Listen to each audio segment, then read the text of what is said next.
the Wall Streeters, they can take the money and put right here in the backyard and give our people what? Jobs! They can take the money and give it to the insurance industry and bail out AIG. And they can take the money and put it here and give our people in D.C. what? Jobs! They can take the money and bail out the banks and give them billions of dollars. They can take a man who wants to work and take care of his family and take care of his children. They can give him what? Jobs! If he doesn't have the skills to do the job and he wants to be treated with dignity and equality as a man, they can train him. You can't build a $443 million construction site 2 miles from the White House, where there's a 30% unemployment in our city, and then tell our community they can stimulate New York, they can stimulate the banks, but they cannot stimulate Washington, D.C. What do we want? Jobs! There's something wrong with this picture. We're asking, not just you, we're asking the business people, we're asking the government workers, we're asking the church, we're asking the community to support our cause. How many folks in this room have already gone and applied at St. Elizabeth's? Okay, that's a good number of the folks represented here today. Now, has anybody that's here today been hired? Okay, do y'all know anyone that has been hired? No? Okay, so what's the problem? So what's the problem? All right. Now, do we know, let's ask ourselves this question. Do we know what the follow-up procedure is for applicants at St. Elizabeth? Do any of you know what the follow-up procedure is? Okay, so clearly, no we don't. The actual hiring process is unknown. So now we're aware that there's an individual that works at GSA, Ms. LaJuan Stevens, and she's not responsible for the hiring. It's a contractor who does the hiring. Okay, most of you met Ms. Stevens at the trailer, correct? Now she does not handle the hiring. So whom should we direct our demands at? LaJuan or the contractor? The contractor. That's right, it's a contractor.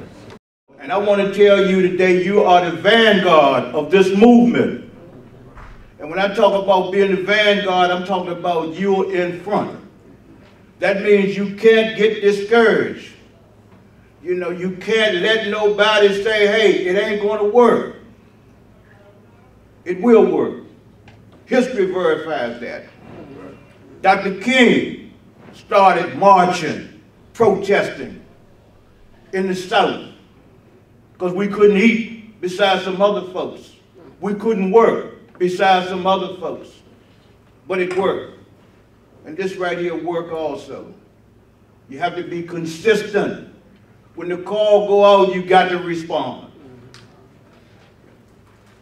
You know, you have to listen to those folks who organize this, because it's in our best interest.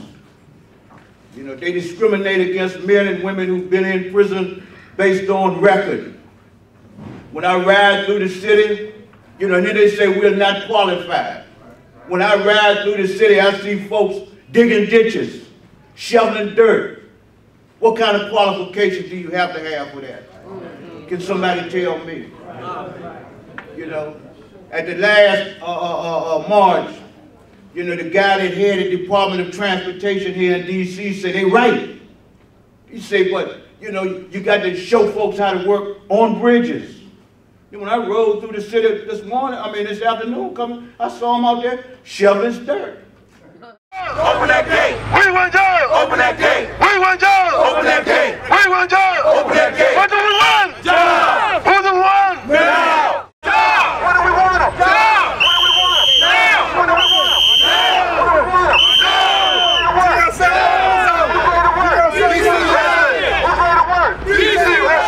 But to see our humanity and our spirit, we ask them to join us and invoke God to give us the strength and the blessing to open up our eyes to do what is right, whether they're Muslim or Christian or Jewish. Join us in the spirituality of our struggle. Yes, sir.